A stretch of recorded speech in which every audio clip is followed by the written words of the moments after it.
원래 우리나라 국가예산 728조입니다. 이렇게 물가 인상은 2%, 최저임금이 2.9%인데 재정은 8%를 올렸습니다. 그렇다면 돈이 더 많이 풀린다는 겁니다. 이게 보시면 1997년도 외환위기, 2008년도 글로벌 금융위기와 거의 비슷한 신호로 지금 가고 있다는 겁니다. 이창용 총재는 절대로 돈을 많이 푼 거하고는 상관이 없다고 얘기하지만 저는 반대의 생각을 가지고 있습니다. 또 두 번째는 국제통화에서 우리 원화는 그 누구도 받아주지 않는다.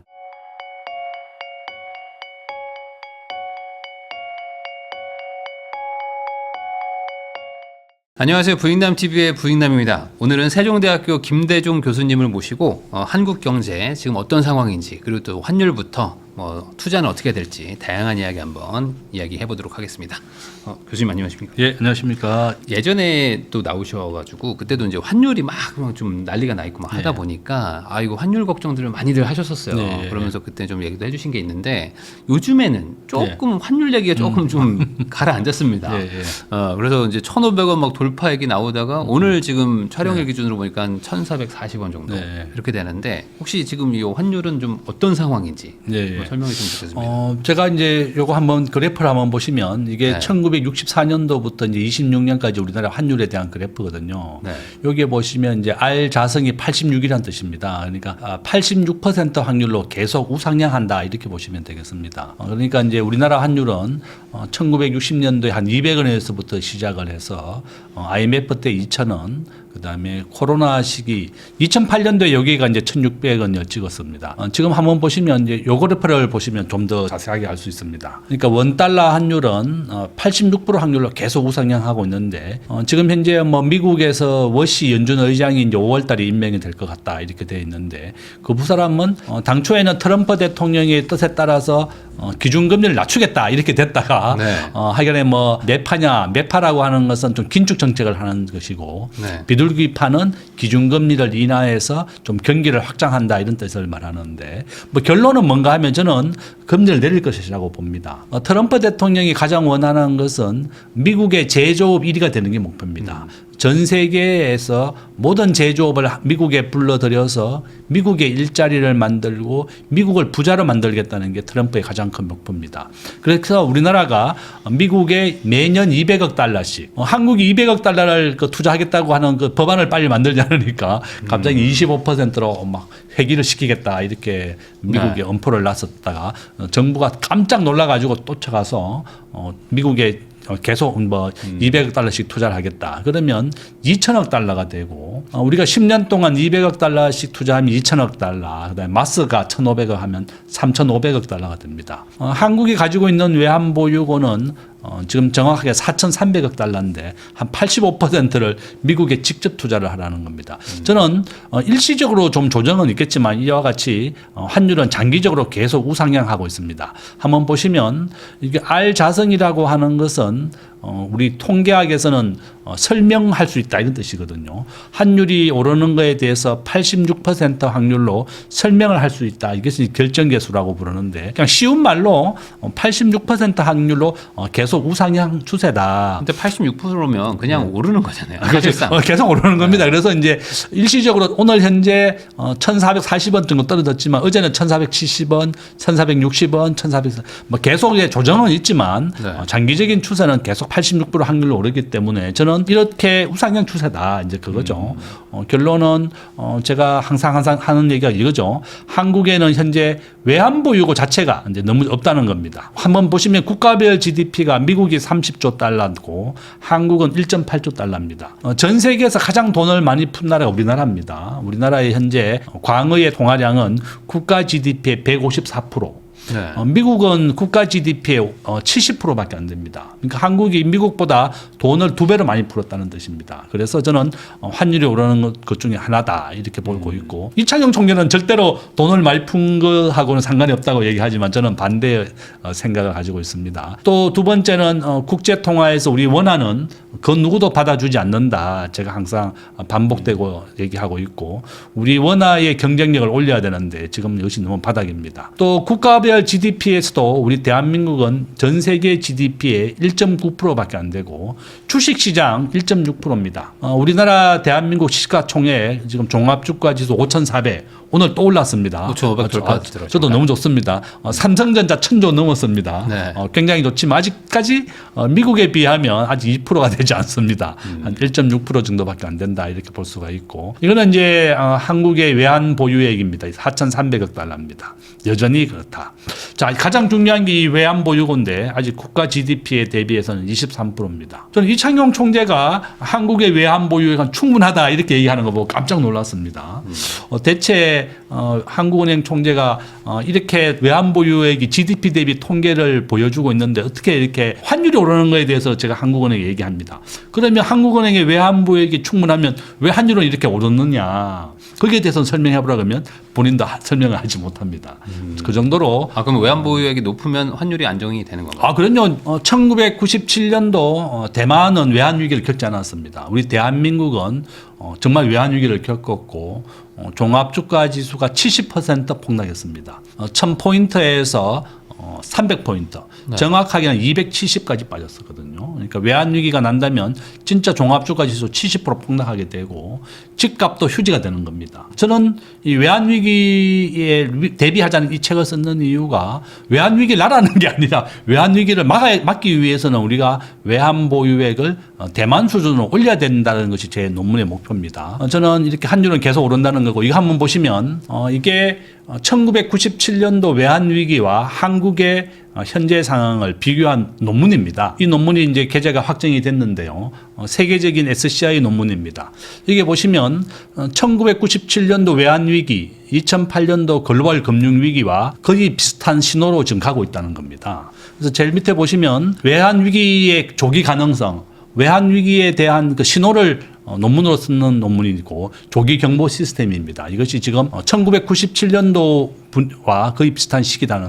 이게 어떤 의미로 봐야 되나요? 지금 RE 인덱스라고 부르는데요. 외환 보유고와 환율의 관계, 그다음에 네. 국가 부채와의 관계 이거에 대한 논문입니다. 97년도가 밑에 있는 97년도가 되어 있고 네. 오른쪽에도 보시면 지금 현재 비슷하게 그래프가 그려지고 있습니다.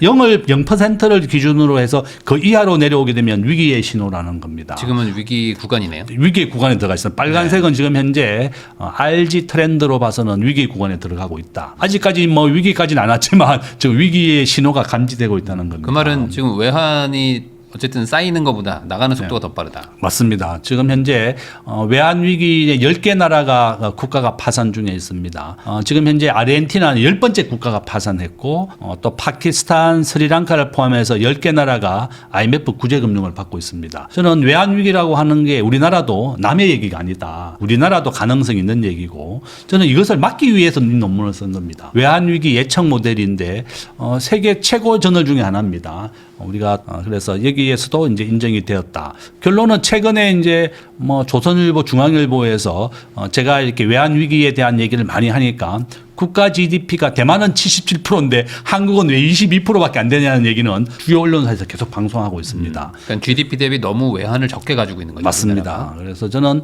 한국은행 이창용 총재가 한국의 외환 위기는 충분하다는 얘기를 자꾸 반복적으로 해서 아직까지 97년도 외환 위기가 왜 났는지 또한 그러면 충분하다면 왜 한국의 환율은 계속 오르느냐 거기에 대한 설명을 좀 해라. 저는 이창용 총재한테 강의도 듣고 수업도 들었습니다 옛날에. 네. 그래서 서울대학교 교수를 그만두고 아시아 은행으로 가실 때 뭐 저도 가기 직전까지 강의도 듣고 토론도 하고 했었는데 어쨌든 저는 이창용 총재나 정부나 한국은행이 외환 보유고를 GDP 대만 수준으로 좀 올려라. 저는 제가 앞에서 말씀드린 것처럼 우리나라의 적정한 외환 보유고는 9,200억 달러 정도 됩니다. 국제결제은행이 얘기하는 대로 충분한 외환 보유고만 쌓는다면 한국의 환율은 절대로 급등하거나 이렇게 하지 않는다. 대만의 우리가 사례다. 저는 그렇게 보고 있습니다. 근데 저 외환이라는 것도 결국에 돈인데 예. 그럼 돈을 쌓으라는 얘기는 뭔가 뭐 버는 돈이 있어야지 쌓아놓을 거 아닙니까? 그러면 저걸 어떻게 쌓을 수 있는 건가요? 지금 현재 우리 대한민국은 매년 1,000조를 수출하고 900조를 수입합니다. 그래서 네. 매년 100조씩 무역 흑자가 납니다. 그 무역 흑자가 날 때마다 외환 보유고로 쌓는 방법이 있고 정부가 이번에 외국한 평형 채권이라고 해서 달러를 가져오기 해오기 위해서 우리나라가 국채를 발행했습니다. 그래서 달러 발행에 대한 채권이다 이렇게 보시면 되는데 거기 이자가 한 3% 내외 정도 되더라고요. 저는 이와 같이 우리 기업들이 무역 흑자가 날 때마다 우리 정부가 좀 달러를 비축하는 방법이 있겠고 이렇게 달러를 우리나라에 수입해 오기 위해서 한국에 채권을 발행하는 방법도 있다. 이 두 가지 방법이 있는데 국회에서 많이 지적했던 게 외국한 평형 채권을 발행하면 3% 이자를 지급해야 되니까 이제 국회가 지적을 하니까 한국은행도 외환 보유고를 많이 안 쌓고 있는다고 제가 누누이 지적했는데 국회의원도 좀 인식의 전환을 해야 됩니다. 우리가 달러 채권을 발행하기 위한 3% 이자를 지급하더라도 97년도 외환 위기가 난다면 그때보다 더 참혹해지는 겁니다. 우리나라 은행 절반이 망할 것이고 대기업도 절반이 망하는 게 IMF 위기입니다. 저는 이런 일이 다시는 오지 않도록 우리가 그 정도의 이자는 충분히 내도 된다. 저는 그렇게 보고 있습니다. 그럼 반대로 왜 우리나라는 이렇게 외환을 많이 안 가지고 있는 건가요? 반대로? 국회의원들이 지적을 많이 한다 그래요. 뭐 저도 이제 국회에서 10년 동안 일을 했지만 외환 보유고를 발행하기 위해서는 외국한 평형 채권을 발행해서 3% 이자를 해외 기관 투자에 이자를 지급해야 되거든요. 그러니까 한국은행은 우리가 외환 보유고를 더 늘리기 위해서는 외국한 평형 채권을 더 발행하겠다. 이번에 정부가 지난달에 30억 달러를 발행했습니다. 그러니까 뭐 3% 이자로 아주 뭐 싸게 발행을 했다 이렇게 기사를 봤었는데 저는 이렇게 외국한 평형 채권을 더 이자를 지급하더라도 가장 중요한 것이 환율을 안정시키고 국가 부도 위기를 막는 것이다. 그러면 3% 이자 내는 게 그게 뭐 크냐? 나는 그 정도는 충분히 국가 예산으로 지원해도 된다. 또는 우리 기업들이 수출을 하고 달러가 매년 삼성, 현대가 막대한 외화 보유를 하고 있지만 환전을 하지 않습니다. 왜냐하면 환율은 앞에서 보신 것처럼 86% 확률을 계속 오르거든요. 그러니까 삼성전자는 원래 30조를 미국에 투자하기로 결정을 했습니다. 삼성전자는 현대자동차 30조를 투자해서 공장을 짓기로 했고 삼성전자는 무려 60조를 투자해서 텍사스의 반도체 공장이 올해 완공이 됩니다. 그러면 올해 준공이 된다는 뜻입니다. 미국 사람들 한 수천 명 일자리도 만들게 됐습니다. 이와 같이 미국이 요구하는 것은 트럼프 대통령은 미국에 와서 공장을 짓고 사람을 고용하라는 겁니다. 우리가 외환보유고 한번 보세요. 우리가 4,300억 달러 외환보유고가 있지만 95%가 전부 다 미국에 투자되어 있습니다. 현금은 4%밖에 없습니다. 바로 대부분이 미국의 주식과 채권을 투자되어 있는 것을 미국 트럼프 대통령은 직접 투자를 바꿔라. 주식과 채권에서 미국의 공장을 짓는 걸로 바꿔달라는 게 트럼프의 요구 사항이다 이렇게 볼 수 있습니다. 그러면 결국에 이게 약간 그런 걸까요? 괜히 뭐 이자 내는 게 아까울 수도 있으니까 그 어느 정도 최소치만 유지하고 있는 건가요? 그렇죠. 저는 정말 한국은행이 빨리 좀 인식의 전환을 해야 되겠다. 한국은행 뭐 충분한 외환 보유고다. IMF가 권고했는 것만큼 본인들은 했다고 얘기하는데 한번 보세요. IMF가 2013년도에 권고한 한국의 적정 외환 보유고는 7천억 달러 정도 됩니다. 기도티가 한 것은 4,500억 달러인데요. 기도티하고 수준이 비슷합니다. IMF의 권고를 따랐던 아르헨티나가 국가가 파산했습니다. 그러니까 결론은 IMF가 제안한 것보다 더 많은 외환 보유고를 비축해야만 안전하다는 것을 보여주고 있는 겁니다.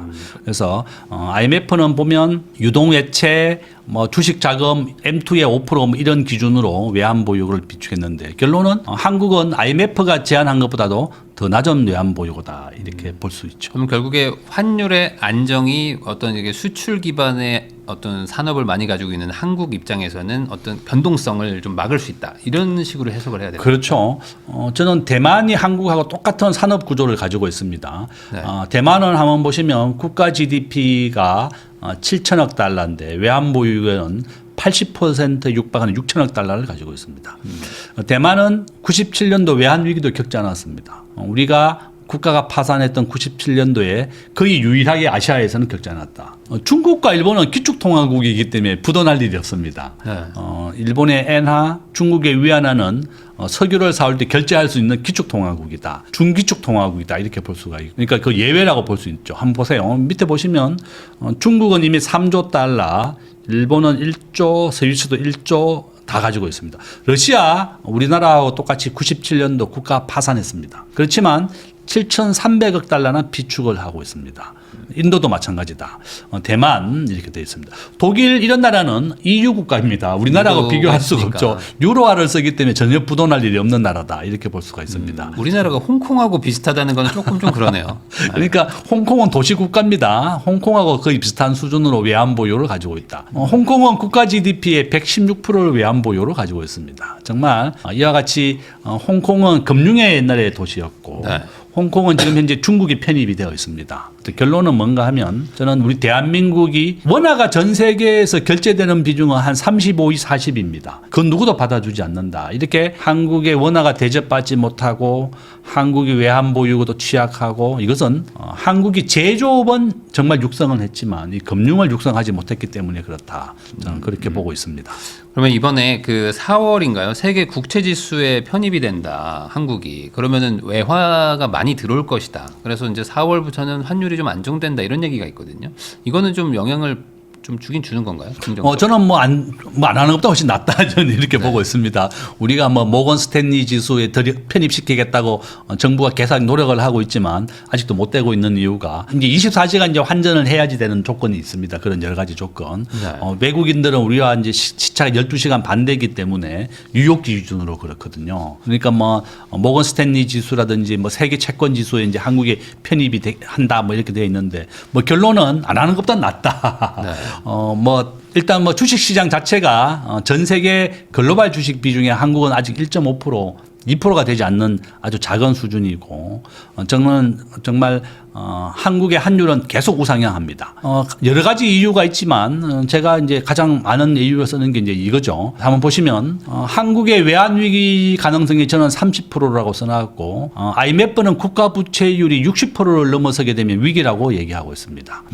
우리나라는 국가 무역 의존도가 75%입니다. 세계에서 두 번째로 높습니다. 그다음에 두 번째는 미국이 통화스와프를 거절했습니다. 한미 통화스와프, 한일 통화스와프가 없습니다. 트럼프 대통령 왜 안 해줬을까? 한국이 미국 말을 듣지 않으면 언제든지 한국의 외환 국가 신용 등급을 한 2단계 떨어뜨리면 외환 위기 바로 나는 겁니다.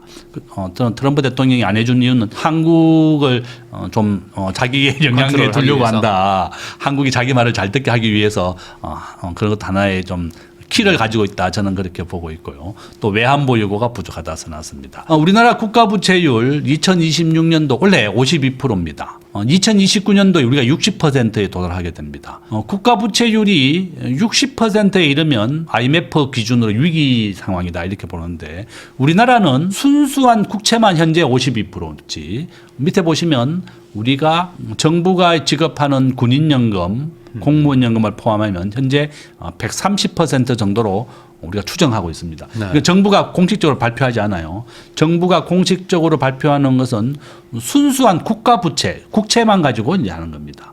정부가 예산이 부족하게 되니까 한국은행에서 돈을 빌려옵니다. 국채를 발행해가지고 그걸 가지고 이제 52%다 이렇게 얘기하고 있는데 실질적으로 군인연금 같은 정부가 지급하고 있는 모든 연금, 공기업 부채를 포함하면 현재 우리나라도 130%입니다. 바로 이런 이유 때문에 저는 우리나라도 안심할 수 없는 상황이다.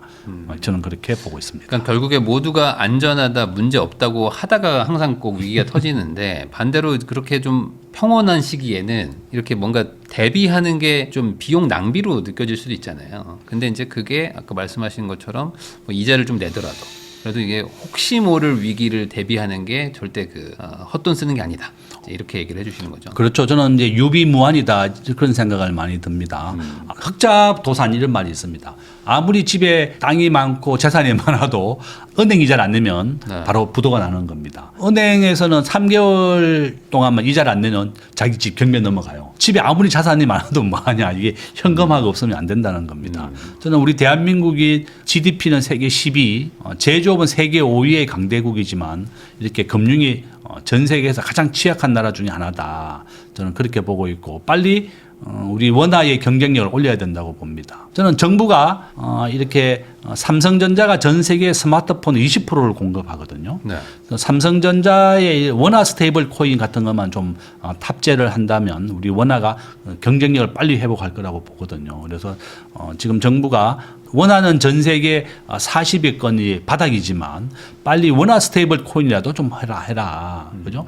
아직도 정부 우리나라는 원화 스테이블 코인 은행이 50% 지분을 가져야만 해주겠다 이렇게 하고 있습니다. 한국은행이 그 기득권을 놓지 않고 하고 있는데 미국은 IT 기업이 지금 달러 스테이블 코인을 발행하고 있습니다. 네. 정말 빨리 4차 산업혁명 해야 됩니다. 우리나라 우버도 아직 금지되어 있습니다. 제가 지난주에 미국에 출장을 다녀왔는데 미국은 우버, 에어비앤비, 4차 산업혁명이 전부 다 허락이 되어 있습니다. 우리나라는 택시 기사가 반대한다고 다 금지시켜 놨습니다. 지금 택시 요금만 2배 올랐고 정말 너무 안타깝다. 빨리 원화 스테이블 코인 삼성전자에 빨리 좀 허락을 해서 결정을 해줬으면 좋겠다. 이렇게 부탁을 드립니다. 결국에 이제 우리나라 원화를 뭐 많이 쓰게 하든 아니면은 외화를 많이 보유를 하고 있든 좀 안전하게 가는 게 결국에 비용 낭비가 아닐 것이다. 이런 얘기를 해주셨습니다. 김대중 교수님하고 이야기 나누고 있는데요. 아까 그 국가 부채가 지금 이제 조금 있으면 60%에 도달하고 그게 IMF 기준으로 이제 국가 부채 위기 상황으로 이제 들어간다라고 해주셨는데 실질적으로 연금 같은 거 다 하면 뭐 공기업 부채 같은 거 합치면은 훨씬 더 높다라는 얘기는 이제 과거부터 있었거든요. 그럼 실제로 지금 우리나라의 어떤 광범위한 국가 부채는 상당한 리스크 있는 수준이라고 봐야 되는 건가요? 그렇죠. 저는 2025년, 2026년이죠. 이제 원래 작년 말 기준으로 우리가 군인연금, 공무원연금, LH공사, 수자원공사 네. 이런 공기업들은 국가 부채율이 한 1000%가 넘는 데가 많이 있습니다. 이렇게 정부가 실제로 보정을 서고 정부가 지급하는 것, 공무원연금, 군인연금은 정부가 보정을 서고 정부가 지급하고 있거든요. 네. 그러면 이거 실질적으로 국가 부채에 포함을 시켜야 되는 겁니다. 그렇게 따진다 그러면 우리나라는 현재 우리 학자들이 한 130%로 추정하고 있습니다. 정부가 공식적으로 발표를 하지 않습니다. 국회에서 발표한 자료를 보게 되면 언론 지상이나 우리나라의 군인연금과 공기업 부채를 포함한 한국의 국가 부채는 현재 130%로 추정하고 있습니다. 그렇기 때문에 저는 위험하다는 겁니다. 그 가계부채가 100%가 넘어가지고 위험하다라고 얘기했던 때가 이제 뭐 한 1, 2년 전인데 지금은 그래도 GDP가 상승하면서 현실적으로 이제 부채가 줄은 거는 아닌데 이거 이제 비율이 낮아지면서 조금 안정화가 되는 것도 있거든요. 저 130%를 뭐 갚기는 현실적으로 어려울 거라면 GDP 성장으로 어쨌든 저 비율을 낮추는 게 최선일까요? 저는 가장 좋은 방법이 우리가 자산을 쌓고 우리나라가 부자가 되는 게 제일 좋은 방법이죠. 그렇지만 정부가 원래 우리나라 한번 보시면 첫 번째 요약 한번 보시면 2026년도에 우리나라 경제 성장은 2% 정도인데요. 두 번째 줄 보시면 확대 재정입니다. 원래 우리나라 국가 예산 728조입니다. 이게 본 예산은 8.7% 증가했고 전체 기금까지 합치면 8.2%라고 정부가 발표하고 있거든요. 그런데 추경을 작년에 우리가 40조 원 했습니다. 저는 항상 제가 이제 국회에서 예산 결산할 때도 제가 이제 발표를 했었는데 우리가 최저임금 2026년도에 2.9% 올렸어요. 우리나라 물가 인상 2% 올랐습니다. 그러면 우리 경제학자들이 가장 좋은 예산 증가율은 물가 성장률 2%에다가 작년에 경제 성장률 1%를 더하면 3%가 가장 좋은 예산 증가율이다. 네. 그래서 최저임금도 2.9% 올려준 겁니다. 그런데 정부가 8.2% 정도 올렸습니다. 8% 넘어 올렸다는 겁니다. 그러니까 지금 정부는 6월 3일에 지방선거도 있습니다. 선거도 앞두고 있고 어쨌든 돈을 많이 풀어야지만 서민 경제가 살아나거든요. 그러니까 정치인들의 가장 큰 목적은 당선입니다. 더 많은 사람들이 자기의 여당이 당선되는 것이 목표다. 그렇기 때문에 정부가 저는 확대 재정을 하고 있는 겁니다. 저는 항상 정부에 부탁하는 게 뭐 여당이든 야당이든 정부가 알뜰한 예산을 써라. 물가 인상률만큼만 예산을 증가해야지. 이렇게 물가 인상은 2%, 최저임금이 2.9%인데 재정은 8%를 올렸습니다. 그렇다면 돈이 더 많이 풀린다는 겁니다. 돈이 많이 풀리게 되면 사람들이 낮은 금리로 부동산을 사게 되고 주식을 사게 되고 경제를 살리는 취지는 좋지만 이렇게 국가 부채율이 올라가는 겁니다. 정부가 이번에 8% 국가 예산 정액하게 되면서 돈이 모자라니까 국채를 발행해서 또 국가 국가 빚이 늘어난 겁니다. 그래서 저는 우리가 좀 알뜰하게 좀 경제를 살자, 한 3% 정도만 하자, 이렇게 부탁을 드립니다. 그러면 이게 결국에 이렇게 예산을 풀어야지만 또 경제가 살아난다라는 또 논리도 있기 때문에 이번에 내가 이제 정권을 또 이제 새로 또 시작을 하니까 드라이브를 좀 걸어야 되는 거이기도 하잖아요. 그러니까 이제 항상 이제 경제학자들의 이제 그게 딜레마죠. 우리가 이걸 재정 정책이라고 부릅니다. 네. 정부가 하는 정책은 딱 두 가지밖에 없습니다. 재정 정책과 금융 정책인데요. 재정 정책은 국가 예산을 통해서 일자리를 만들어내는 재정 정책. 통화 정책은 한국은행이 해서 이자율을 조정하는 정책입니다. 그래서 저는 재정 정책에 있어서도 항상 우리 학자들은 이제 보수 학자들이 좀 많아요. 항상 이제 돈을 많이 풀게 된 우리나라가 이제 취약한 거죠. 누구나가 돈을 많이 풀면 경제가 살아난다는 것은 누구나 잘 알고 있지만 국가의 근간이 흔들린다, 그런 단점이 있는 겁니다. 또 우리나라는 원화가 제가 앞에서 말씀드린 것처럼 전 세계 40위, 35위, 40위 정도 됩니다. 이렇게 대한민국이 금융이 취약합니다. 사람 몸의 피와 같은 존재가 금융입니다. 바로 이런 이유 때문에 저는 우리 한국 경제가 경제를 살리고 좀 부강하게 좀 서민들이 일자리를 만들어 주기 위해서는 재정을 확대하는 건 좋지만, 그게 확대를 하더라도 그럼 근거가 뭐냐? 나는 경제 성장률과 물가다. 그럼 두 개를 더하면 3%예요. 작년에 우리나라 물가 2% 올랐고 그다음에 경제 성장률 1% 올랐습니다. 그럼 더하면 3%가 적정한 겁니다. 그래서 최저임금도 2.9% 올린 겁니다. 그러면 적정한 수준만큼만 재정을 확대하는 것은 굉장히 오케이지만 이렇게 8%씩 올렸고, 지금 정부가 2027년에는 5%, 4%를 예상하고 있습니다. 전부 다 경제 성장률이나 물가 인상을 초과하는 확대 재정을 목표로 하고 있는 것이 좀 우려다. 그래서 저는 좀 알뜰하게 경제를 좀 살려달라 이렇게 부탁을 드립니다. 그러면 이 말은 경제 성장률로 화답이 돌아오지 않으면 부채 비율이 더 늘어나는 구조니까 이게 잠깐은 땡겨 쓸 수 있지만 결국에 못 갚을 돈을 지금 늘려가는 거라고도 볼 수 있는 거네요. 그렇죠. 당연히 이제 경제 성장률을 초과하는 8%의 예산을 초과했다 그러면 우리 경제 성장률이 3%, 4% 좀 크게 올라가야 되는데 대한민국 원래 경제 성장률 2%입니다. 돈은 8% 늘렸지만 경제는 2%밖에 안 됩니다. 그러니까 모든 이제 저도 이제 국회에서 10년 동안 있었지만 이 정치인들은 당선이 목적입니다. 이게 공유 자원의 비극 같아요. 이게 국가가 문명이 어떻게 되는지 상관없이 본인이 정권을 잡고 있을 동안에 계속 정권을 유지하는 게 목표입니다. 이와 같이 우리가 복지는 계속 한번 늘어나게 되면 절대 줄일 수가 없는 겁니다. 조금 전에 제가 프랑스 국가 부채율 한번 보여줬죠. 프랑스는 소방 공무원도 경찰도 파업을 할 수 있습니다. 프랑스는 공무원도 파업을 하는 나라다. 네. 이렇게 프랑스가 113%의 국가 부채율을 가지고 복지비를 줄이겠다고 하니까 공무원들이 파업을 한 겁니다. 바로 우리나라도 똑같은 상황이다. 근데 공무원도 파업하면 네. 방법이 없잖아요. 그러니까 저걸 어떻게 해결을 하냐.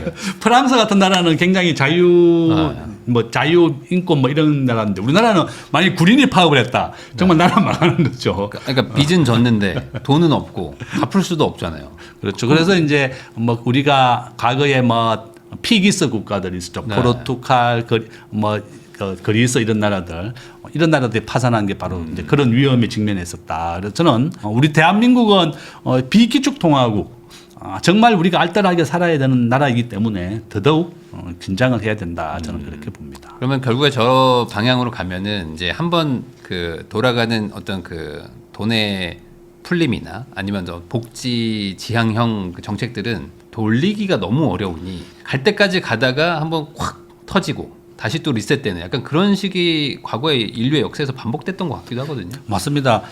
우리가 복지비는 한번 줬다 그러면 절대로 줄일 수가 없습니다.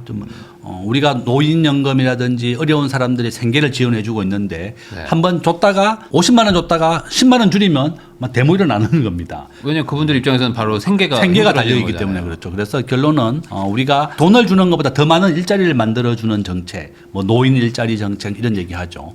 지금 우리나라 대학생 취업률 45%입니다. 우리 자녀들 취업을 못하는 게 저는 우리 학생들 책임이 아니다. 저는 그렇게 봅니다.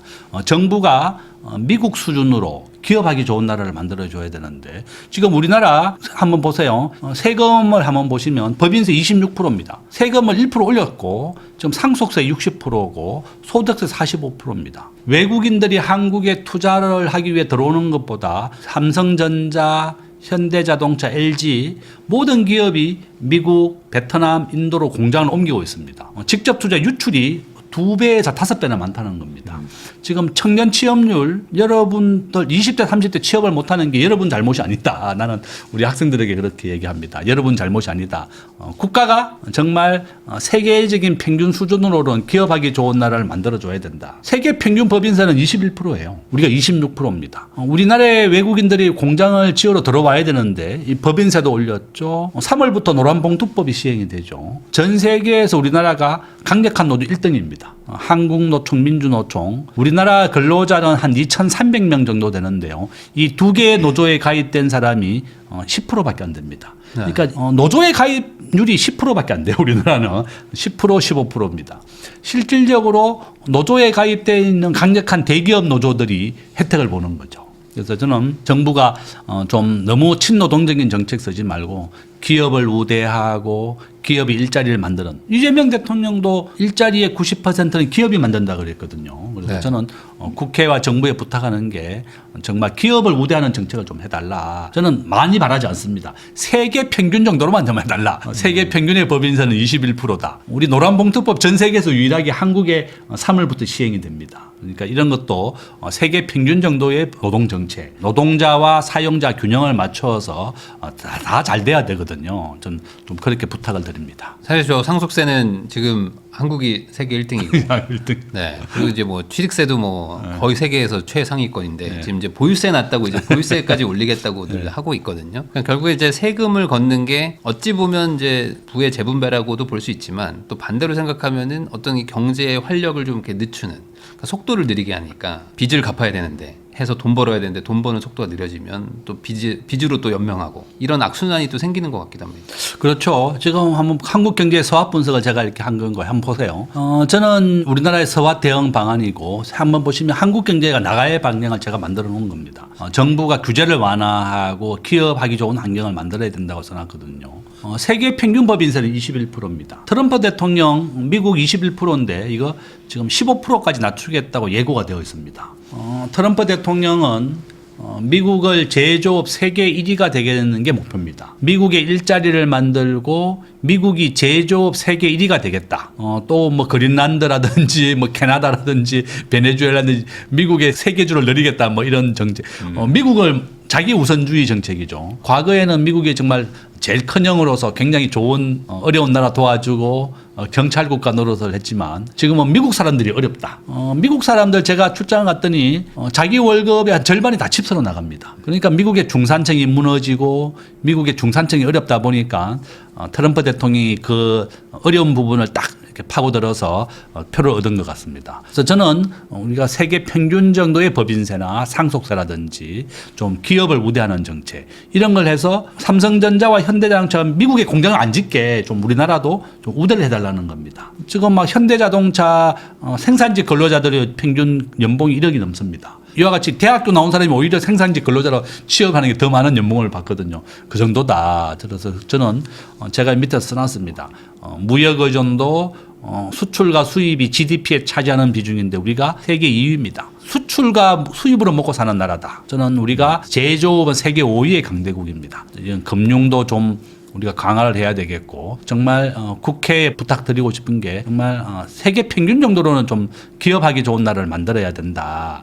우버를 빨리 허용해라.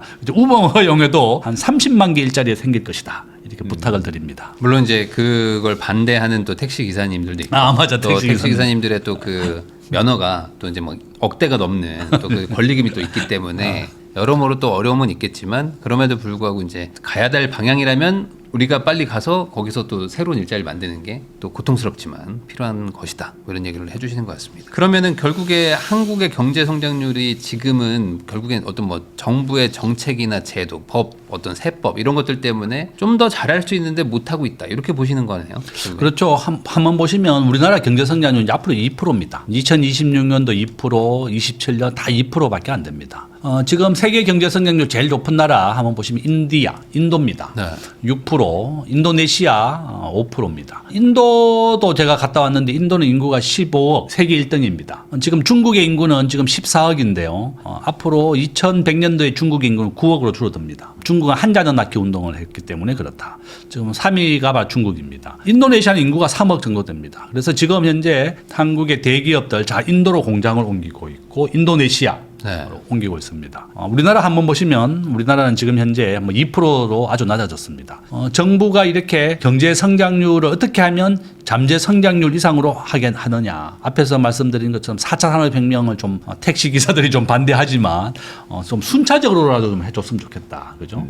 뭐 일부 지역이라도 지금 현재 전 세계가 이 4차 산업혁명이라고 하는 큰 파도로 혁신하고 있는데 대한민국은 전 세계 스마트폰 보급률 1등입니다. 전 국민이 스마트폰을 다 가지고 있고 전 세계에서 스마트폰을 가장 잘 만드는 애플하고 삼성전자입니다. 삼성전자라고 하는 세계 최고의 기업을 가지고 있는 나라가 우버를 금지시키고 4차 산업혁명을 다 금지시킨 나라입니다. 저는 우리나라가 이렇게 되면 도태된다는 겁니다. 1876년도 개화기 때 우리나라가 왜 망했느냐? 우리가 일본의 지배를 36년이나 받았는데요. 일본이 과학기술을 받아들이고 새로운 문물을 흡수하고 혁신을 할 때 우리 대한민국은 혁신을 하지 못했습니다. 과학기술을 받아들이지 않고 거절했고 쇄국을 했고 외국인들 못 들어오게 막았죠. 그럼 나라가 망하는 겁니다. 지금은 우리가 일본보다도 훨씬 잘 삽니다. 우리가 1인당 국민소득 36,000달러, 일본은 35,000달러입니다. 우리가 일본을 이겼습니다. 지금 우리는 빨리 이런 4차 산업혁명 전 세계가 변화하고 혁신할 때 정부가 도와줘야 되는 겁니다. 법인세도 낮추고 우버라든지 에어비앤비라든지 신산업도 전격적으로 허용을 해줘야 되는데 이 정치인들은 표를 받아야 되거든요. 그러니까 택시 기사가 반대한다. 아까 말씀하신 것처럼 개인 택시 면허가 1억이 넘죠. 그러니까 만약 우버가 된다 그러면 그게 크게 폭락할 거 아닙니까, 그죠? 그러니까 이제 한 10%만 허용한다든지 일부만 허용한다든지 그것도 하나의 방법이다. 저는 뭐 서울의 일부 지역이라도 좋고 뭐 부산이나 대구부터 하는 것도 좋다. 그러면 우버라고 하는 것은 자기 집에 있는 자가용을 가지고 운전면허증 있는 젊은이들이 등록을 하고 택시 운전을 하는 건데 제가 이번에 우버를 타보니까 딱 반값이더라고요. 택시 요금이 10,000원인데 우버 타면 5,000원입니다. 네. 이렇게 50% 할인된 가격으로 택시 기사를 공급하는 거다. 저는 그렇게 부탁을 드리는 겁니다. 뭐 꼭 택시뿐만이 아니라 뭐 어떤 이런 지금 시대가 글로 가고 있는데 우리가 이제 일종의 쇄국 정책을 하고 있는 것 이런 것들이 이제 당장은 어쨌든 뭐 지지율이든 뭐 이런 것들도 있겠지만 정치인들도 약간 좀 거국적인 판단을 할 필요가 있다. 근데 이게 쉽지 않죠. 맞아. 네, 그게 쉽지 않기 때문에 정치인 것 같기도 합니다. 세종대학교 김대중 교수님하고 이야기 나누고 있는데요. 그러면 결국에 이제 이런 것 같아요. 요즘에 한국 사람들이 한국의 미래에 대해서 좋게 생각하지를 않는 것 같습니다. 기본적으로. 그리고 우리나라는 망할 수밖에 없을 거야라는 걸 약간 좀 기본적으로 깔고 가는 것 같아요. 그러면 어찌 보면 이게 난파선인데 난파선은 적절할 때 도망가지 않으면 가라앉게 되잖아요. 다들 약간 모르긴 몰라도 좀 마음속엔 그런 마음들을 갖고 있는 것 같은데 그러다 보니까 또 뭐 미국 주식 투자도 하고 뭐 외화 자산도 하다 보니 또 이제 환율도 올라가고 이런 악순환인 것 같기도 합니다. 그럼 결국에 기업이 잘 돼서 그 기업이 돈을 많이 벌어서 그걸로 이제 고용을 해주고 하면 선순환이고 그 반대면 악순환일 텐데 한국 기업들 요즘 또 실적이 또 괜찮거든요. 이걸 지금 어떻게 해석을 해야 되는가? 저는 이게 아주 K자죠. 완전히 지금 한국의 주식이 오르는 것은 반도체가 제일 앞섭니다. 지금 삼성전자 시가총액 1,000조, 또 하이닉스 한 600조 뭐 넘어서고 있습니다. 이와 같이 방위산업, 로템부터 해가지고 이런 방위산업, 하나 에어로스페이스 이런 반도체, 에어로스페이스, 로봇, 현대자동차 이런 우량한 주식 모릅니다. 한국에는 현재 3,000개의 기업이 상장되어 있는데요. 지금 6월 3일 지방선거가 끝나면 정부는 160개의 기업을 동전 주식 청산하겠다고 지금 계획을 잡고 있습니다. 네. 미국에는 기업이 상장하기는 굉장히 좋지만 유지하기 어렵기 때문에 미국에 상장했던 기업들 다 망했습니다. 드루넷이라는 회사가 있었거든요. 인터넷 전용망이었는데 2001년도 2년도 그때에 다 청산됐습니다. 우리나라의 쿠팡 미국에 상장되어 있는데 글로벌 시가총액이 앞에서 제가 말씀드렸죠. 미국이 60%고 한국은 1.5%밖에 안 됩니다. 네. 한번 보시면 주식 시장의 비중입니다. 미국이 60, 한국은 1.6%입니다. 쿠팡이 미국에 상장했기 때문에 시가총액이 70조입니다. 지금 우리나라의 야놀자, 그다음에 토스가 미국에 상장 준비하고 있습니다. 미국에 상장하게 되면 한국에 상장하는 것보다 10배 정도 더 인정을 해줍니다. 그래서 미국에 상장하는 것이고 창업자에 대해서는 의결권을 10배 더 인정해 줍니다. 네. 쿠팡의 김범석 의장은 주식 지분은 얼마 안 되지만 자기가 의결권 75%를 가지고 있습니다. 그러니까 창업자에 대해서는 10배를 더 인정해 주기는 차등 의결권을 미국은 허용합니다. 그래서 미국에 상장하는 겁니다. 이와 같이 선진 금융제도를 가지고 있는 게 미국이다. 그래서 저는 항상 주식을 투자할 때는 항상 미국의 1등 주식 엔비디아, 한국의 1등 주식은 삼성전자다 이렇게 얘기하면서 1등 주식만 제가 사라고 하잖아요. 이와 같이 이제 이게 미국 시가총액 비중을 말하는 것이고 제가 지난번에도 얘기했습니다. 일정 주식을 사야 되는 이유는 바로 이런 이유다. 한국에는 3,000개의 기업이 상장되어 있지만 작년에 60개의 기업이 부도났습니다. 매년 1%씩 부도납니다. 지금 정부는 동전 주식 100원짜리 200원짜리 주식이 지금 현재 우리나라 160개가 넘습니다. 아마 지방선거가 끝나고는 지금 청산을 하겠다는 게 지금 정부의 목표로 가지고 있습니다. 지금 내가 그런 주식을 가지고 있다면 빨리 정리하셔야 되겠습니다. 한번 보시면 삼성전자 시가총액 이거 표 만든 지 며칠 안 됐는데 일주일 만에 이렇게 1,000조를 넘어섰고 엔비디아는 지금 현재 똑같습니다. 한 4조 5천억 달러. 저는 미국의 1등 주식과 한국의 1등 주식을 사라. 삼성전자가 제가 유튜브 찍은 거 보니까 한 5만 원 할 때 사라 그랬더라고요. 네. 그때 샀으면 지금 20만 원 가까이 17만 원 됐습니다. 뭐든지 1등 주식이 살아남는 겁니다. 뭐 지금도 늦지 않았다. 그래서 저는 제일 좋은 방법은 월급장이가 부자가 되는 방법은 1등 주식을 사는 겁니다. 한국에는 삼성전자고 미국은 엔비디아입니다. 아마 이제 1등이 바뀌면 종목을 전액 다 바꾸는 겁니다. 그래서 그 비중은 한번 보시면 1대 60%가 1.6이다. 그러면 90%는 엔비디아고 10%는 삼성전자다. 아니면 자기가 좀 더 비중을 바꾸고 싶다면 국민연금은 현재 600조가 해외 주식, 300조가 국내 주식입니다. 한 2대1 정도로 미국 주식이 더 많습니다. 이렇게 또 말씀을 드립니다. 방금 말씀해 주셔가지고 지금 그냥 여쭤보는 건데 지금 한국 주식은 한 2%밖에 안 되는 시총인데 국민연금은 거의 지금 한 3분의 1을 지금 국내에다가 투자하고 있잖아요. 근데 이제 다행히 이번에 이제 코스피랑 코스닥이 좀 오르면서 어쨌든 국민연금의 주가 가치는 이제 높아졌는데 결국에 이것도 연금으로 빼서 이제 돌려줘야 되는 상황이 오면 결국에 올라봐야 어차피 이게 약간 자전거래가 된 거잖아요. 국민연금 돈으로 국민연금이 이제 주식을 사서 올린 거니까. 그러면 이제 나중에 이제 연금을 주게 되면 엄청난 폭락이 오는 건가요? 이거 어떻게 되는 건가요? 이게 이제 지금 현재 국민연금은 오늘 현재 기준으로 1,400조인데요. 네. 이 국민연금 아마 3,500조까지 증가할 것으로 지금 보고 있습니다. 왜냐하면 우리나라의 인구의 정점은 앞으로 한 20년 뒤가 되거든요. 네. 올해가 2026년이죠. 앞으로 2035년까지는 국민연금이 정액이 되는 겁니다. 그 이유가 우리가 출생률은 0.8명 정도밖에 안 되지만 우리가 평균 연령이 90세를 넘어섰습니다. 그래서 국민연금이 원래 1,500조, 1,600조 해서 3,500조까지 국민연금 정액이 될 것이고 그다음에 국민연금이 10년간 평균 수익률이 캐나다 연금은 11.5%고 한국은 4.5%밖에 안 됩니다. 아마 이제 작년은 좀 수익률이 올라갔기 때문에 한 5%까지 올랐다 이렇게 보지만 아직도 캐나다 연금의 절반도 안 됩니다. 왜냐하면 캐나다 연금은 전체 자산의 85%가 해외와 미국에 투자되고 있고 15%나 캐나다에 투자됩니다. 네. 한국은 반대입니다. 한국은 1,400조 중에서 국내 주식에 무려 300조 가까이 투자하고 해외에는 한 500조, 600조인데 그것을 최근에 국내 주식 더 비중을 늘리기로 했습니다. 해외 주식을 좀 늘리겠다고 했지만 정부가 야 국내 주식 좀 더 올려 뭐 이렇게 얘기하니까 국내 주식 비중을 더 늘리고 해외 주식 비중 늘리는 것을 좀 축소하겠다 이렇게 얘기했거든요. 근데 이게 그냥 뭐 이게 일반적으로 그냥 이게 상식이 아닐 수도 있겠지만 생각해 보면 아니 우리 국민한테 줄 연금이니까 국내 자산을 가지고 있으면 안 될 것 같거든요. 해외 자산을 가지고 있어야지. 맞습니다. 언제든지 팔 수 있는데 네. 국내 자산을 가지고 있으면 연금 주려고 우리나라 자산 가치를 폭락시키게 되는 거죠. 그러니까 이제 우리가 국민연금 앞으로 10년 뒤가 최고 정점 한 3,500조까지 이제 증가된다 이렇게 보고 있거든요. 네. 저는 캐나다가 연금의 수익률 세계 1등인데 왜냐하면 대한민국은 전 세계에서 국민연금 이사장을 현재 정부가 임명합니다. 보건복지부 장관이 임명해요. 국민연금 이사장 김성주 연금 이사장인데 보건복지부 장관 산하에 국민연금이 있기 때문에 정부가 임명하는 거다. 경제부총리가 해야 되는 거 아니에요? 아닙니다. 국민연금은 보건복지부 장관 정은경 질병청장 하다가 이제 코로나 대책반 하다가 이제 연금이라서 보건복지군요. 네. 보건복지가 됐고 그래서 결론은 뭔가 하면 저는 우리나라 국민연금 수익률이 세계에서 가장 낮다. 지금 4.5% 5%밖에 안 됩니다. 작년 기준으로 4.5%인데 이제 작년에 워낙 국내 주식 비중이 이제 올라갔기 때문에 그렇죠. 지금 결론은 뭔가 하면 저는 글로벌 주식 비중에 맞춰라. 그죠? 캐나다는 전체 연금의 15%만 캐나다에 투자합니다.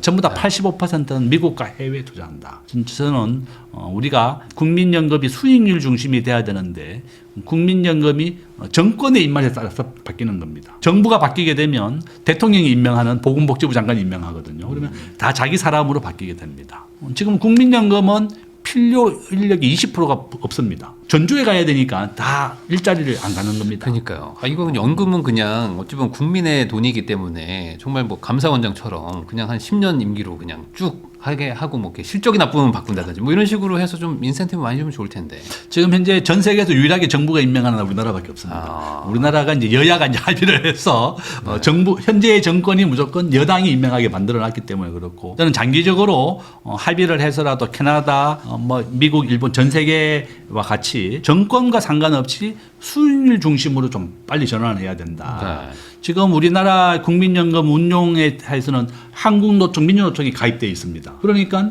한국노총, 민주노총은 현대자동차, 삼성전자 자기 회사 주식 사라 이렇게 얘기하는 것입니다. 그러니까 국민연금이 제대로 된 수익률을 올릴 수 없는 거다. 그렇게 보고 있고 전문 인력이 20%가 안 가는 겁니다.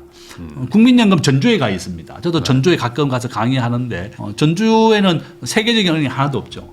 우리가 보통 은행, 정권사, 여의도에 저도 이제 근무해봤지만 우리가 자주 만나서 밥도 같이 많이 먹는데 지금 국민연금은 전주, 사학연금은 나주, 공무원연금은 제주도, 정권거래소 부산에 가 있습니다. 네. 그러니까 주요한 금융기관을 전부 다 지역 나눠 먹기로 한 개씩 나눠준 겁니다. 그래서 외국인들이 한국에 투자를 하러 오려면 전국을 돌아야 됩니다. 그래서 우리나라의 금융 경쟁력이 떨어지는 거다. 그래서 그런 결론은 저는 빨리 국민연금 기금운용본부라도 서울에 좀 해서 수익률을 좀 올려는 거 좀 부탁을 드립니다. 아까 1등 기업을 사라고 얘기를 해주셨는데 그때 이제 5만 원대도 이제 저희 채널 나와서 이제 사라고 하셨지만 지금은 이제 17만 원입니다. 그러면은 옛날 생각이 안 날 수가 없거든요. 그러니까 뭐 옛날에 살 걸 이것도 있지만 반대로 1등 주식인 삼성전자를 샀다가 한 2, 3년 내리 물렸던 분들도 있거든요. 그럼에도 불구하고 1등 주식을 사야 되나요? 저는 1등 주식이 왜 좋은가 하면요. 이제 여기에 제가 요 보여드렸잖아요. 1조 자산가가 된 80대의 투자법. 요게 2018년도 기사거든요. 네. 더베리에서 쓴 기사인데 이분이 이제 얘기했는 게 그거죠. 월급장이가 부자가 되는 방법은 1등 주식밖에 없다. 그래서 가장 단순하고 큰 원칙은 시가총액 1등이다. 저도 이걸 신봉하게 됐습니다. 저도 정권회사 다녔는데 왜 정권회사 다닐 때 내가 이걸 몰랐을까. 네. 그렇게 후회가 됐었고. 그래서 결론은 이제 미래에셋 박연주 회장도 자기가 성공했던 게 삼성전자 때문에 오늘의 미래에셋을 만들었어요. 네. 압구정동 30대 지점장 할 때 본인이 그 부티크 회사 조만한 거 만들었었거든요. 제가 그 조만한 사무실도 한번 방문했습니다. 그러니까 1994년, 95년, 97년도 그때입니다. IMF 직전에 직후. 네. 그랬더니 조만한 사무실 하나 얻어가지고 이제 자기가 이제 부티크 회사 한다고 막 이렇게 하다가 어느 날 보니까 이 미래에서 그룹이 된 거예요. 삼성전자 때문에 그랬습니다. 그래서 결론은 이런 1등 주식, 우량한 주식 가지고 했다. 한국에는 3,000개의 기업이 상장되어 있고 매년 100개의 기업이 상장하지만 매년 30개씩 부도가 납니다. 그래서 가장 좋은 원칙이다. 저는 그렇게 보고 있고. 결국에 1등은 경쟁력이 있을 것이고 그러니까 1등을 괜히 그냥 되는 건 아니니까. 그렇죠. 지금 삼성전자가 1,000조, 하이닉스가 한 600조 가까이 되는데 가장 우수한 인재가 모여들고 또 현금이 많기 때문에 계속 우량한 기업을 사들입니다. 우리가 보고 있는 유튜브 구글이라는 회사가 사들인 겁니다. 네. 그러니까 막대한 현금이 있기 때문에 엔비디아는 지금 현재 우량한 기업들 계속 사들입니다. 구글, 네. 또 메타 뭐 전부 다 마찬가지죠. 그래서 애플도 마찬가지입니다. 그래서 삼성전자도 하만이라는 기업을 인수했고 지난달에는 독일의 공조기 기업 에어컨 기업을 인수했습니다. 인공지능이 계속 열을 발생하기 때문에 에어컨 만드는 기업을 인수했습니다. 이와 같이 삼성전자나 엔비디아나 1등 기업들은 막대한 현금으로 우수한 인재를 모으고 필요한 기업, 성장이 필요한 기업들 사들일 수가 있는 겁니다. 바로 이런 이유 때문에 계속 성장한다. 그렇게 보고 지금이라도 사라. 네. 앞으로 월급 받으면 무조건 25% 사세요. 미국의 뭐 90%를 사든 80%를 사든 한국과 함께 사라. 결국에 뭐 만약에 빠지더라도 예. 나중에라도 회복하는 경우들도 있고. 삼성전자도 결국에 망한다 했는데 5만 원에서 지금 17만 원 가니까 지금 살려고 하시는 분들도 많잖아요. 그러니까 결국에 좀 믿음을 가지고 가다가 그리고 만약에 그 기업이 정말 안 좋으면 2등이랑 역전될 거니까 그럼 그때 가서 또 갈아타는 그럼요. 이제 하이닉스 1등 되면 다시 하이닉스 투자하면 되는 겁니다. 길게 보면 낫다. 그럼요. 이제 아마 이제 지금 이 방송을 보고 계신 분들이 5만 원에도 못 샀는데 내가 17만 원 어떻게 사냐 이렇게 얘기하시는데 너무 무리하게 사지 말고 내가 월급 받으면 월급의 4분의 1. 내가 직장을 다니지 않고 이제 은퇴를 했다 그러면 내 생활비에 쓰는 그 자금의 한 4분의 1 정도만 네. 좀 꾸준하게 해라. 워렌 버핏은 자기 자산의 한 80%가 60대 이후에 발생한 겁니다. 시간의 싸움이고 네. 시간이 지나면 이게 이제 해결되는 것이다. 저는 그렇게 보고 있습니다. 그러니까 이게 또 적립식으로 하는 거기 때문에 또 이제 장기적으로 또 이게 침체가 되면은 또 낮은 저가에 또 계속 뭐 소위 말하는 물타기가 되는 거니까. 그렇죠. 삼성전자가 17만 원인데 만약에 내렸다. 그러면 내가 어차피 매달 살 거니까 주가가 내리면 더 좋은 겁니다. 그냥 내가 싸게 어차피 살 거니까 싸게 사게 되는 거다. 비싸게 샀다 그러면 이제 그게 또 내리면 좋고 올라오면 더 좋고 그렇게 너무 걱정하지 말고 우리가 주식을 투자하는 가장 큰 이유는 60세 이후 노후 대비입니다. 네. 그죠? 그러니까 20대, 30대 분들 미국의 시가총액 1등과 한국의 삼성전자 시가총액 1등을 분산 투자해라. 저는 제일 좋은 것은 90%는 미국 엔비디아, 10%는 삼성전자인데 그 비율을 본인이 좀 더 하고 싶다 그러면 뭐 8대 2도 좋다. 그렇게 1등 주식만 앞으로 계속 하는 것도 가장 좋은 전략이다. 이렇게 말씀을 드립니다. 뭐 그게 싫으신 분들은 뭐 일본도 조금 하나 사고 뭐 독일도 하나씩 사고 1등 기업들만 좀 사놓으면 어쨌든 전 세계 글로벌에 투자하는 거니까 좋습니다. 결국에 이제 경제 성장에 베팅하는 거죠. 뭐 그런 식으로 하는 게 길게 보면 또 맞는 것 같기도 합니다. 삼성전자 막 힘들어서 마이너스 막 40-50% 났을 때도 가지고 계셨던 분들이 지금도 가지고 있으면 웬만한 사람들 수익률 다 이겼거든요. 그러니까 그런 것처럼 이제 길게 보면 된다. 다만 이건 적립식으로 말씀하시는 거죠. 한번 거치식으로 이제 목돈 넣어놓고 딱 빠진 다음에 교수님한테 그 말 듣고 했다가 뭐 망했다 이러면 안 되니까 적립식으로 꼭 하시라는 얘기를 해주셨습니다. 세종대학교 김대중 교수님하고 이야기 나누고 있습니다. 이제 교수님은 이제 항상 뭐 86%의 확률, 뭐 이렇게 이제 확률로 얘기를 많이 해주시는데 이게 서울 집값도 이제 그동안 항상 우상향을 해왔고 그리고 이제 한 번 또 빠질 때마다 이제는 끝났다 했지만 아니구나 하면서 다시 또 가고 지금은 이제 9억에서 15억 사이 막 관악구, 노원구도 막 다시 막 가고 있는 분위기입니다. 그러니까 이게 끝났나 보다 하면 어김없이 또 막 올라가고 하는데 지금 부동산 시장은 어떻게 보세요? 부동산 시장에 대해서 항상 제가 이 그래프를 보여주죠. 네. 우리나라 서울시의 주택 매매 추세인데 서울의 집값은 89% 확률로 계속 우상향하고 있습니다. 이게 이제 일시적으로 조정은 있었습니다. 한번 보시면 우리가 97년도 IMF 때 이제 일시적으로 좀 조정은 있었고 그다음에 2008년도 글로벌 금융위기 때도 조정은 있었습니다. 그렇지만 장기적으로는 똑같습니다. 그래프 추세가. 이 그래프 보여주는 게 이게 회귀 분석 그래프거든요. 그러니까 서울의 집값은 이렇게 89% 확률로 계속 우상향하고 있다. 이렇게 보시면 되겠고요. 이게 이제 이번에 예산처 장관이 이제 분양했던 그 바로 옆에 있는 아파트입니다. 원밸리 네. 아파트, 원펜타스. 이번에 이해운 장관이 이제 물론 낙마했지만 아주 좀 머리를 비상하시는 것 같아요. 그죠? 50평을 30억에 분양받았고 시세는 한 90억 정도 하더라고요. 차익이 60억 났습니다. 야, 그러니까 서울에 지금 한강 이남에 아파트 하나 분양받으면 한 30억 정도 평균 번다. 이렇게 보시면 되겠습니다. 이 원밸리 아파트 19억, 20억에 분양했습니다. 저는 이해운 장관이 얘기했던 게 저거죠. 부양가족 수.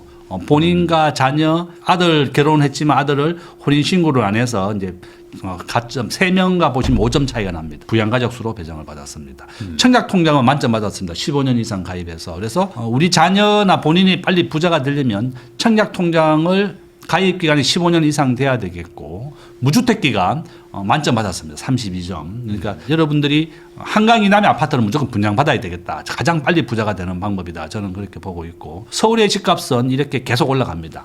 작년 말 기준으로 우리나라 서울의 평균은 14억입니다. 월급장이가 평생 벌어도 못 벌 그런 그 돈인데요. 이거를 저는 제일 좋은 방법이 한강 이남의 분양을 받는 거. 제가 살고 있는 그 둔촌 주공 우리가 이제 올림픽 파크포레이션이었는데 그게 2022년도 미분양이 났을 정도로 그 대거에 났었습니다. 그래서 서울의 집값은 장기적으로 계속 오른다. 저는 이재명 대통령이 이제 취임을 해서 지금 뭐 한 작년에 2025년도에 한 10% 정도 올랐다 이렇게 보고 있습니다. 평균은 한 8%라고 하지만 체감하는 부동산 가격은 굉장히 올랐다. 문재인 대통령 때하고 똑같은 상황이 지금 반복되고 있는 것 같아요. 문재인 대통령 때 집값 100% 올랐습니다. 노무현 대통령 때 70% 올랐습니다. 지금 수요 억제 정책, 집을 사게 못하게 하는 정책입니다. 지금 이재명 대통령은 25억 이상 아파트는 2억만 대출해주고 15억 이하 아파트는 6억 대출만 해줍니다. 네. 정상적으로 중도금 대출 다 막아버려서 집을 못 사게 하니까 돈 있는 부자들만 아파트를 분양받아서 또 떼돈을 버는 겁니다. 저는 정말 잘못됐다 저는 보고 있고 아파트를 과거처럼 정상화 좀 시켜달라. 우리 계약금만 내면 중도금도 대출해주고 그렇게 해야만 우리가 부자의 사다리가 될 수 있는 겁니다. 저는 한번 보시면 2026년 올해 아파트 입주 물량 12,000세대, 내년은 10,000세대, 2028년 8,000세대로 급감을 하게 됩니다. 저는 이런 추세라면 다시 아파트가 크게 오를 것이다. 정부가 지금 6월 3일 지방선거를 앞두고 지금 부동산을 억제하기 위해서 중과세를 이제 다시 면제하는 걸 해보해서 지금 82%까지 세금을 거두겠다고 했습니다. 그러면 사람들 집을 더 안 팔게 될 것이다. 정부가 일관성을 위해서라도 중과세를 다시 이제 하겠다고 했지만 저는 좋은 정책이 아닙니다.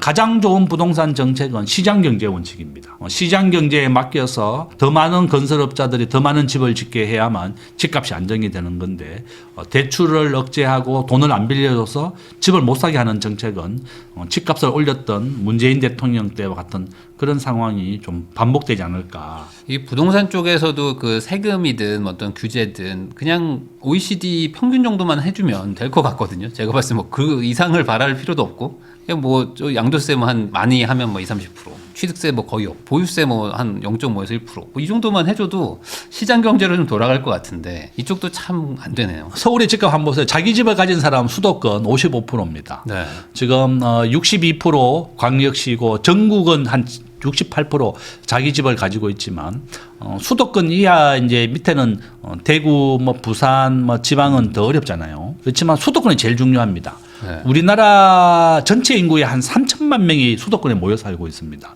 절반이 집을 가지고 있는 사람입니다. 절반은 집이 있고 절반은 집이 없다.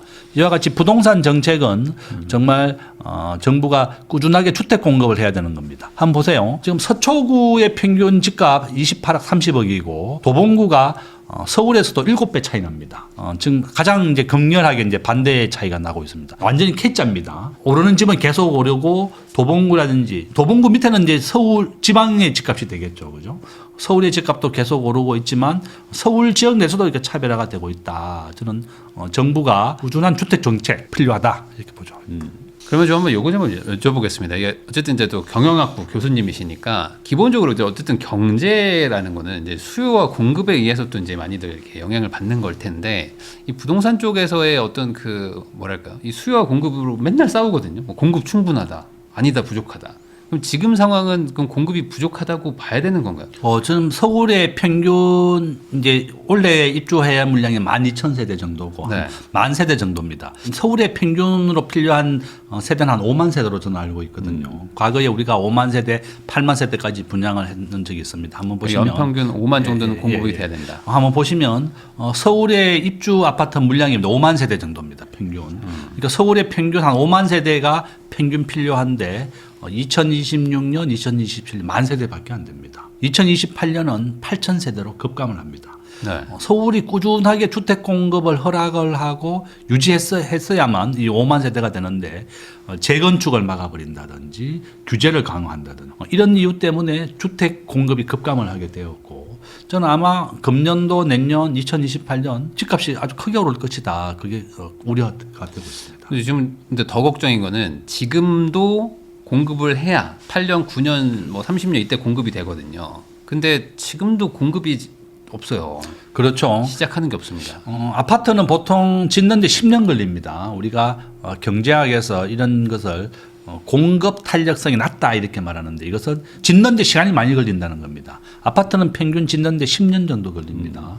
재건축은 허가 평균, 받고 하는 거 뭐. 재건축은 15년 정도 걸립니다. 네.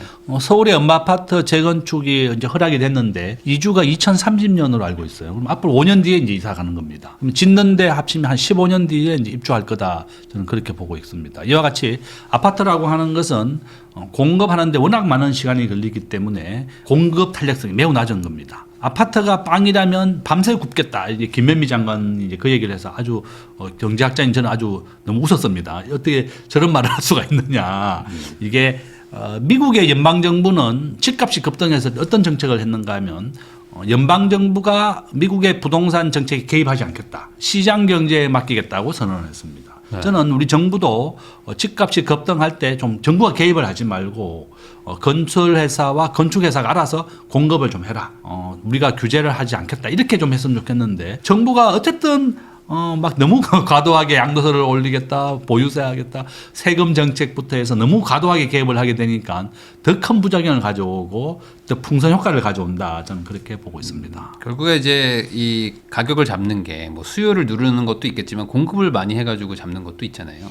가장 중요한 게 이 공급입니다. 우리가 부동산은 필수제입니다. 저는 아파트나 부동산 필수제라고 봐요. 우리 국민들의 지금 현재 한 65%는 아파트에 살고 있고 네.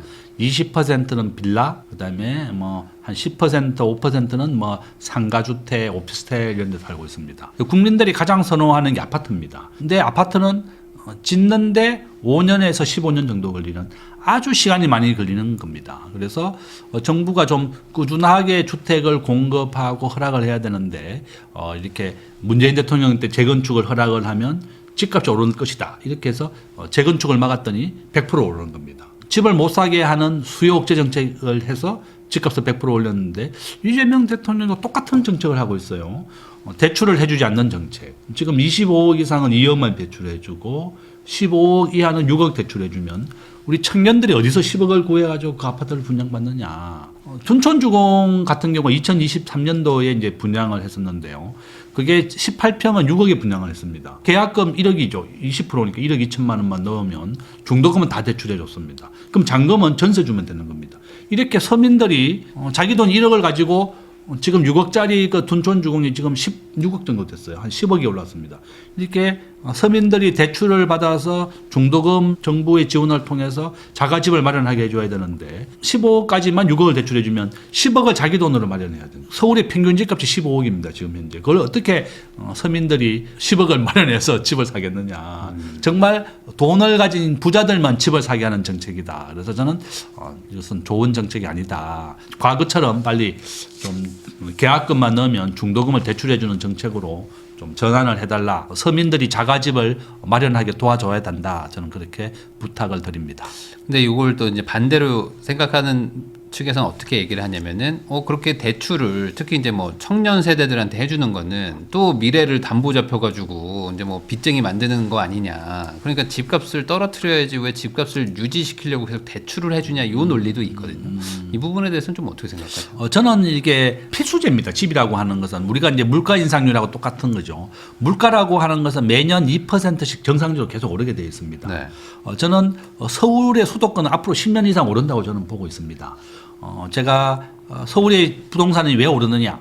출생률은 낮아지는데 우리가 평균 연령은 90세입니다. 우리 어머니도 90세인데 지금 혼자 살고 계시고 네. 두 번째는 외국인들이 매년 30만 명씩 한국에 들어옵니다. 지금 우리 대한민국에 있는 외국인은 정확하게 275만 명, 280만 명 정도 됩니다. 대구 인구 250만 명입니다. 대구 인구보다 더 많은 외국인이 한국에 상주하고 있고 대부분이 수도권에 많이 살고 있습니다. 네.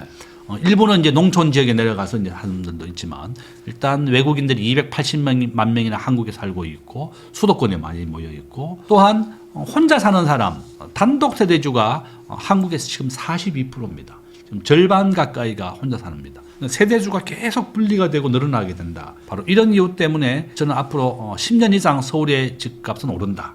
당분간은 서울은 계속 오를 것이다 이렇게 보고 있습니다. 그러면 이런 상황에서 어쨌든 청년 세대든 아니면 뭐 소득은 높은데 상대적으로 좀 현금이 없는 분들 이런 분들은 대출을 안 해주면 사실 집을 살 수가 없으니 그럼 결국에 전월세를 가라는 방법밖에 없는데 전월세도 공급이 안 되면 오르잖아요. 그러면 이제 청년 세대를 위하는 걸로 정책이 보이지만 사실은 청년 세대들이 더 고통받는 구조로도 가는 것 같은. 그러니까 그런 게 좀 안타까운 것 같아요. 저는 정부가 이제 바로 이런 이유 때문에 좀 시장 경제에 맡겼으면 좋겠습니다. 미국의 연방 정부가 시장 경제에 맡겼던 이유는 집값이 급등했을 때 정부가 개입을 하지 않을 테니까 만약에 차익이 많이 발생하게 되고 집값이 오르잖아요. 그러면 건설업자들은 더 많은 집을 지어서 집값을 떨어뜨리게 되는 겁니다. 우리가 주택 가격에 가장 좋은 정책은 공급 확대입니다. 서울에 5만 세대가 매년 입주를 했기 때문에 5만 세대 정도는 공급을 한다 그러면 낮아지겠지만 앞으로 26년, 27년, 28년 만 세대밖에 공급을 안 하는데 집값이 안정이 되겠느냐. 저는 아마 크게 오를 것이다. 이제 그게 제일 큰 걱정인데 우려가 됩니다. 저는 걱정인 게 그럼 좀 28년까지 그러면 만 이렇게 하면 3만 세대잖아요. 그러니까 원래라면 한 12만 세대가 공급돼야 되는데 3만 세대 공급되는 거면 9만 세대가 누적으로 모자란 거잖아요. 그럼 이거를 더 빨리 지어줘야 되는 거잖아요. 앞으로는 지금 5만 세대가 아니라 막 7만 세대, 8만 세대, 10만 세대를 계속 공급을 해줘도 평균을 따라가는 건데 이게 늦어지면 언제 어떻게 되는 건가? 그러니까 이제 지금 정부의 정책은 아니면 서울에 이제 집을 못 사면 이제 경기도라든지 또 더 멀리 출퇴근하게 되는 거고 또 우리 캥거루족이라 그래서 우리나라가 전 세계에서 가장 많이 부모님하고 같이 사는 세대가 됐다. 집값이 너무 많이 올랐기 때문에 부모님하고 같이 살 수밖에 없는 좀 안타까운 일인데 미국 같은데 제가 출장을 갔다 왔지만 20세가 넘으면 다 나가더라고요. 진짜 스스로가 알아서 아르바이트도 하고 스스로가 집을 찾아서 나가고 미국도 집값은 비쌉니다. 그렇지만 미국은 우리나라 같이 이렇게 강제적으로 세금을 일관성 없게 확 올리고 그렇지는 않더라. 제가 이번에 미국 출장 갔다 오면서 가장 큰 느낀 건 이유는 사람들이 왜 자꾸 미국에 많이 가느냐 이랬더니 정말 국토가 너무 넓으니까 우리나라하고는 좀 다르더라. 네. 차이가 좀 있습니다. 하여간 이제 미국이 경제적이나 군사적으로 세계 1등의 초강대국입니다. 그래서 정말 좀 우리나라도 이런 시장 경제에 부동산에 좀 맡기고 또 모든 사회 경제 정책도 좀 시장 경제에 맡겼으면 좋겠는데 너무 어떠한 택시 기사를 보호한다고 해서 우버를 금지시켰다든지 또는 이런 여러 가지 그런 규제 강화라든지 이런 게 어떠한 지역을 보호하고 어떤 직군을 보호하기 위한 것이다. 저는 그렇게 또 말씀을 드립니다. 근데 반대로 너무 시장 경제로만 가면 그러면 또 이제 계속 이익을 계속 추구하는 그러다 보면 또 이제 사회적인 문제가 되지 않냐라는 또 반론도 있을 것 같기도 하거든요. 지금 현재 말씀하신 것처럼 싱가포르 같은 데는 가급적이면 이제 정부가 도시 내에다가 임대 아파트를 많이 공급해서 이제 유지해주고 있습니다. 네. 프랑스라든지 독일이라든지 서민들을 위해서는 정부가 공공기관 LH 공사가 이제 하는 게 그거죠. SH공사, LH공사가 임대 아파트를 공급하는 게 주 목적입니다. 30% 정도는 차익을 좀 내서 분양을 통해서 자기들도 차익을 얻고 나머지 한 절반 정도는 서민들을 해서 임대 아파트를 공급하는 게 정책이고 저도 임대 아파트에 오래 살았어요. 옛날에 저기 거여동에 하고 이렇게 일산의 문촌마을 이런 데서 많이 살아봤는데 저도 이 청약통장을 통해서 아파트를 분양받았습니다. 그래서 저는 청년들 절대 청약통장을 해약하면 안 됩니다. 청약통장은 예금된 금액의 95% 대출해 줍니다. 절대 해약하지 마라. 청약통장 매달 10만 원씩 넣어야 됩니다. 우리 자녀가 15세부터 청약통장을 넣어야만 만점을 받을 수 있어요. 그래서 저는 제일 부탁드리고 싶은 게 청약통장을 15세가 자녀가 됐다 그러면 돈이 있다면 10만 원씩 넣어주시고 없으면 2만 원짜리 한 번만 넣어주십시오. 자녀가 부자가 될 수 있도록 부모님이 좀 준비해 주셔야 되겠고 그다음에 꾸준하게 넣었으면 좋겠고 300만 원만 넣어놓고 더 이상 안 넣어도 됩니다. 우리가 1,500만 원까지 넣을 수 있는데 우리가 32평은 300만 원 600만 원은 38평 이렇게 평형에 따라 다르거든요. 그러니까 돈이 여유가 있으면 매달 10만 원씩 넣어주시고 돈이 여유가 없으면 2만 원만 한 번만 넣어주시다. 그래서 또 만약에 300만 원 있다 그러면 해약을 하지 말고 은행에 가면 자기가 가입한 은행에 가면 그 청약통장 300만 원이 있죠. 그러면 95% 3927이면 280만 원 빌려줍니다. 네. 95% 대출해 주는데 그걸 왜 해약하느냐. 여러분이 가입한 300만 원짜리 청약통장은 10억 원 가치가 있습니다. 제가 살고 있는 저 집 내가 6억에 분양받았거든요. 네. 지금 한 16억 합니다.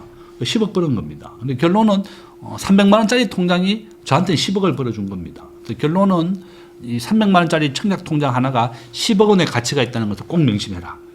이렇게 부탁을 드립니다. 그러면 결국에 지금 이런 상황에서는 무주택자분들이나 1주택자분들이 보통 이제 자기 집이 좀 만족이 안 되거나 아니면 아예 집이 없으신 분들이 많으니까 이런 분들은 그럼 좀 뭐 사야 되는 구조인가요? 뭐 대출도 안 되긴 하지만. 저는 한강 이남의 분양을 받아야 된다 얘기하고 있고 그러면 서초, 강남, 송파, 강동구 거긴 하나 너무 비싸니까. 너무 비싸지만 제일 작은 거 하면 됩니다. 제일 작은 거. 제일 작은 거 뭐 18평도 있습니다. 그러니까 그런 것도 있고 그다음에 38평이라든지 32평도 한 30%는 추첨을 합니다. 네. 그래서 저는 1000번 정도 경쟁률이 뭐 500대 1이잖아요. 500번 넣는다. 저는 각오로 500번 넣었어요, 진짜. 네. 500번 넣었는데 한 5번만 되더라고요. 그러니까 운이 좋으면 되는 겁니다. 그래서 결론은 뭔가 하면 청약 통장을 정말 잘 활용해야 됩니다. 저는 청약 통장을 활용해서 이제 아파트를 분양받았는데 본인뿐만이 아니라 가족들, 본인, 배우자, 장인, 장모, 엄마, 아버지 다 청약 통장을 다 가입시키고 이것이 가입되고 당첨되죠. 3년이 지나면 또 1순위가 되는 겁니다. 이와 같이 청약 통장을 활용해야 되겠고 청약 통장을 부모님하고 같이 살잖아요. 그럼 부모님 통장을 내가 받을 수도 있습니다. 내 통장을 자녀에게 줄 수도 있습니다. 네. 청약제도 통장을 많이 공부해야 된다. 그러니까 우리 서민들은 어떻게 하면 한강 이남 아파트 하나 분양받으면 차익이 뭐 10억에서 30억 나는 거다. 네. 이것이 남 얘기가 아니라 만약에 이제 저는 지하철 종점, 제가 살고 있는 3호선 종점, 오금동이나 5호선 종점, 거여, 마천, 네. 하남 이런 데도 있습니다. 그래서 한강 이북에도 제가 살아봤지만 한강 이남이 훨씬 좋습니다. 그래서 가급적이면 한강 이남의 아파트 청약 통장을 하시고 통장만 가입했다고 절대로 부자가 되지 않습니다. LH공사, SH공사, 청약홈 이런 홈페이지에 가입을 해서 청약 정보를 받아야 되는 겁니다. 그래서 이렇게 노력을 해야만 부자가 된다 이렇게 말씀을 드립니다. 지금까지 세종대학교 김대중 교수님 모시고 한국 경제와 투자 전략 어떻게 해야 될지 이야기를 나눠봤는데요. 결국에 뭐 주식이든 부동산이든 이제 경제가 어떻게 돌아가는지를 좀 이해를 한 다음에 그 결에 맞춰 가지고 투자를 해야 된다. 그리고 이제 말씀하신 것처럼 어느 정도 좀 시장 경제에 좀 맡겨야 되는 부분도 있는데 이게 또 정부가 개입하다 보면은 또 원하는 대로 안 되는 경우도 있으니까 이런 것들을 좀 고려를 해서 결국에는 내가 잘 선택해야 되죠. 그리고 그거에 대한 믿음도 있어야 되고 안 그러면은 이제 시총 1위 샀다가 막 한 3년 물리면 올라가기 직전에 또 파신 분들도 많으니까 그러니까 결국에 이제 믿음을 가지고 믿음의 확신이 생길 때까지 한번 공부하시고 투자하시면 좋겠습니다. 오늘 내용들 좀 참고하셔가지고 좋은 선택하시기를 바라면서 저도 교수님하고 인사 나누겠습니다. 오늘 나와주셔서 감사드립니다. 예, 고맙습니다.